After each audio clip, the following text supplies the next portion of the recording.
Can you see them dying? Please don't look away. 1 year and 1 month of Israel's genocide in Gaza. In just the first 200 days, Israel had dropped 70,000 tons of bombs on Gaza. More than were dropped on Dresden, Hamburg, and London combined during World War II. One person is killed in Gaza every 4 minutes. More than 42,000 so far, including more than 14,000 children. At least 22,500 people have suffered life-changing injuries. These figures are months old. We don't know how high the true figure is because the Gaza authorities no longer have the means to count the dead. The actual death toll, both direct and indirect, could be more than 186,000, according to an article in the medical journal, The Lancet. Oxfam says more women and children have been killed in Gaza by Israeli military than any other recent conflict in a single year.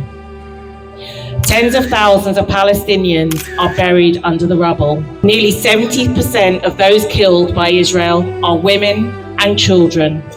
Over 20,000 children are estimated to be lost, disappeared, detained, buried under the rubble, or in mass graves, according to Save the Children. 90% of Gaza's population has been displaced, many multiple times.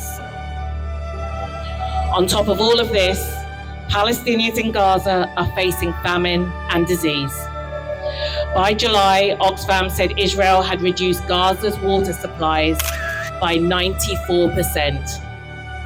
Israel has blocked food, medicines, fuel to Gaza. These are life-sustaining essentials. Last year, Prime Minister Keir Starmer said Israel had the right to do so. But it does not. This is a war crime. Nowhere in Gaza is safe.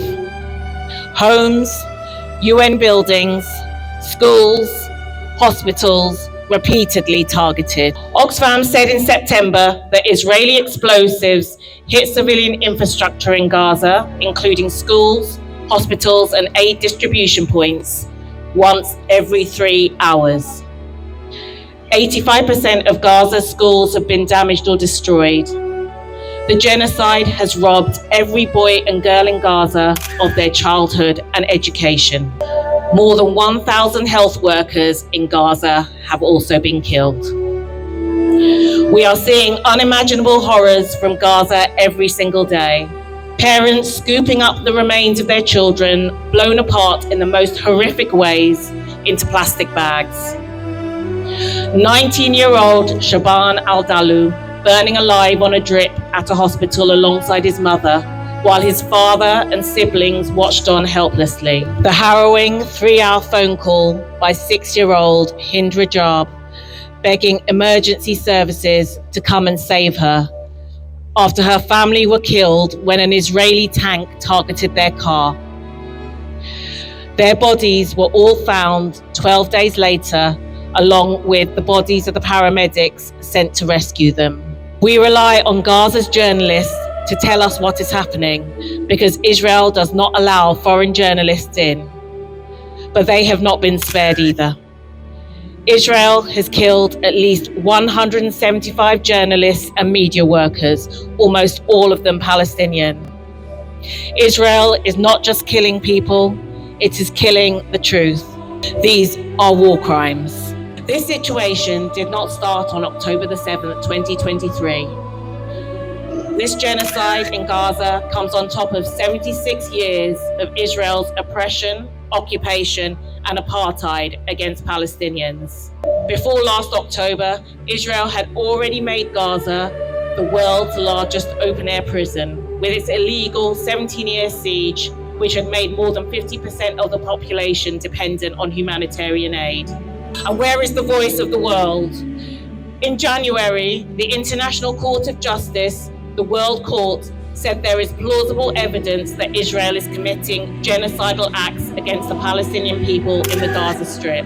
In July, the International Court of Justice confirmed that Israel's occupation of Palestinian land and its treatment of Palestinians is illegal and amounts to systematic discrimination on racial and ethnic grounds. It is apartheid. And in September, the UN overwhelmingly passed a resolution demanding that Israel brings to an end, without delay, its unlawful presence in the occupied Palestinian territory. The legal case is clear.